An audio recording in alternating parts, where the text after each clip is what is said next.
Okay అమ్మ, మనం last time ఈ బ్రిడ్జ్ ని డెమాలిష్ చేయటం మొదలుపెట్టింది జూలై 27, 2025. ఆ రోజున మనం 2 years లో కంప్లీట్ చేసి ఇస్తామని చెప్పాం. అంటే జూలై 27, 2027, అంటే దాదాపు ఆగస్ట్ ఫస్ట్ వీక్ కి. ఇప్పుడు స్టార్ట్ చేసి 1 year అయింది. డిఫికల్ట్ పార్ట్ అంతా కూడా పిల్లర్స్ ఏవైతే ఉన్నాయో అవన్నీ క్లియర్ చేసుకున్నాం. కింద పిల్లర్ చేయటం 2-3 పిల్లర్స్ ఉన్నాయి, అవి అయిపోతాయి. దానికి రైల్వే వాళ్ళ కొన్ని ఇష్యూస్ ఉన్నాయి, అవన్నీ కూడా అయిపోతాయి ఒక 2 months లో.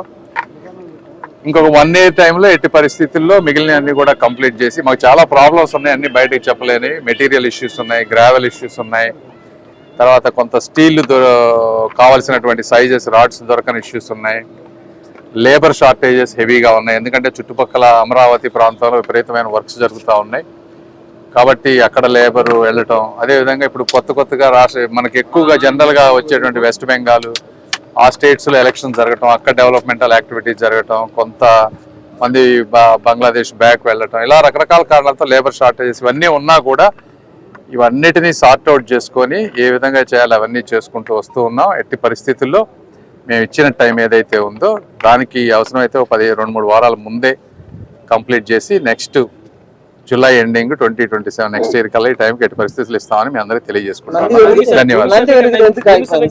నందివేలికి కూడా ప్రాబ్లం ఏమి లేదు, గ్రావెల్ దొరకట్లేదు మనకి చుట్టుపక్కల. ఆ గ్రావెల్ ఫిల్లింగ్ అది కూడా సార్ట్అవుట్ చేసుకున్నారు అందరితోటి. ఈ చుట్టుపక్కల గుంటూరు ప్రక్కల ఎక్కడ కూడా గ్రావెల్ లేదు, పల్నాడు అటు సైడ్ నుంచి రావాల్సి వస్తుంది. కాంట్రాక్టర్లు ఒరిజినల్ గా వాళ్ళు టెండర్ వేసినప్పుడు చుట్టుపక్కల గ్రావెల్కి వాళ్ళు కాస్ట్ వేసుకుంటారు. పల్నాడు అట్స్ అనేటప్పటికి ట్రావెల్ ఛార్జెస్ ఎక్కువ అవ్వటం, ఇవన్నీ కొన్ని ఇష్యూస్ ఉన్నాయి. అయినప్పటికీ వాళ్ళు భరిస్తూ చేస్తూ ఉన్నారు. ఒక 1-2 months అటు ఇటుగా ఏదైనా మనం అనుకున్న టైంకి నందివేలుకు ఒక 1-2 months అటు ఇటుగా అయిపోతుంది. ఎట్టి పరిస్థితుల్లో నెక్స్ట్ 2 months అది కూడా కంప్లీట్ చేసి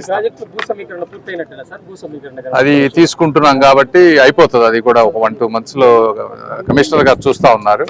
దానికి కావాలన్న ప్రొసీజర్స్ అన్ని ఫాలో అయ్యి అవి కూడా చేస్తాం. ఇంకొకటి ఈ విషయం, ఇప్పుడు దాదాపు 100 మంది పైన ఉన్నారు ఈ రోజున.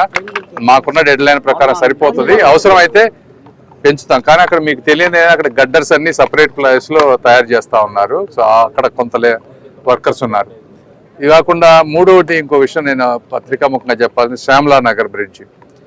మనం వీటన్నిటినీ ఏదో అదృష్టం కొద్దీ మనం అక్కడ కేంద్ర మంత్రిగా ఉండటం కానీ రకరకాల కారణాలతో మనకు అనేక వచ్చినాయి. ఈసారి వచ్చిన వాటిని యుద్ధ ప్రాతిపదికన మనం కంప్లీట్ చేసుకుంటే ఈజీగా ఉంటుంది. ఇప్పుడు అక్కడ ఉన్నటువంటి ఒక 70-80 మంది కుటుంబాలు ఏదైతే ఉన్నాయో వాళ్ళకి ఇబ్బంది అవుతుందని చెప్పి వాళ్ళు మాకు అక్కడ ఆర్ఓబి వద్దు, ఆర్యూబిఏ కావాలి, కోర్టుకు వెళ్ళారు. మంచి కాంపెన్సేషన్, చాలా ఎక్కువ కాంపెన్సేషన్ పెట్టించాం మనం, వాళ్ళ ఇట్లా ఇబ్బంది అవుతుందని. దయచేసి నేను పట్టణ ప్రాంత ప్రజలందరినీ కోరుకునేది ఏంటంటే, ఓకే ఇబ్బంది అవ్వకుండా ఏ ప్రాజెక్టు జరగదు, సొసైటీలో జరుగుతుంది. అయినప్పటికీ మీ 70-80 మందికి ఇబ్బంది జరిగినా కూడా దయచేసి మీరు సహకరించకపోతే, అందరూ సహకరిస్తేనే ఒక ప్రాజెక్ట్ చేయాలంటే ఎన్ని బాధలు ఉన్నాయో చెప్పుకోలేని బాధలు ఉన్నాయి. పర్సనల్గా మేము టీమ్స్ని పెట్టుకొని కోఆర్డినేట్ చేస్తే తప్పించి ముందుకు వెళ్ళట్లేదు.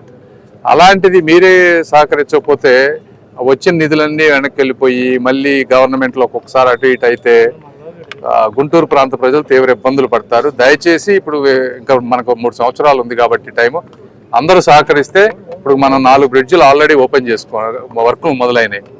శ్యామలా నగర్ది ఇన్నర్ రింగ్ రోడ్డు ఇంకో 2 months లో టెండర్స్ అయిపోయినాయి. అది ఫైనల్ కాంట్రాక్టర్ని ఫైనలైజ్ చేస్తా ఉన్నారు. చేసిన తర్వాత 1.5 months అది వర్క్ మొదలు పెడతాం. 1.5-2 months లో ఇన్నర్ రింగ్ రోడ్డు.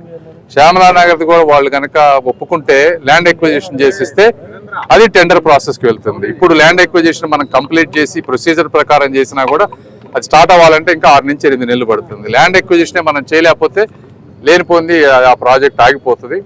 కాబట్టి దయచేసి సహకరించాలని, అదేవిధంగా గుంటూరు ప్రజలు అర్థం చేసుకోవాలని మనస్ఫూర్తిగా కోరుకుంటా ఉన్నాను. Thank you.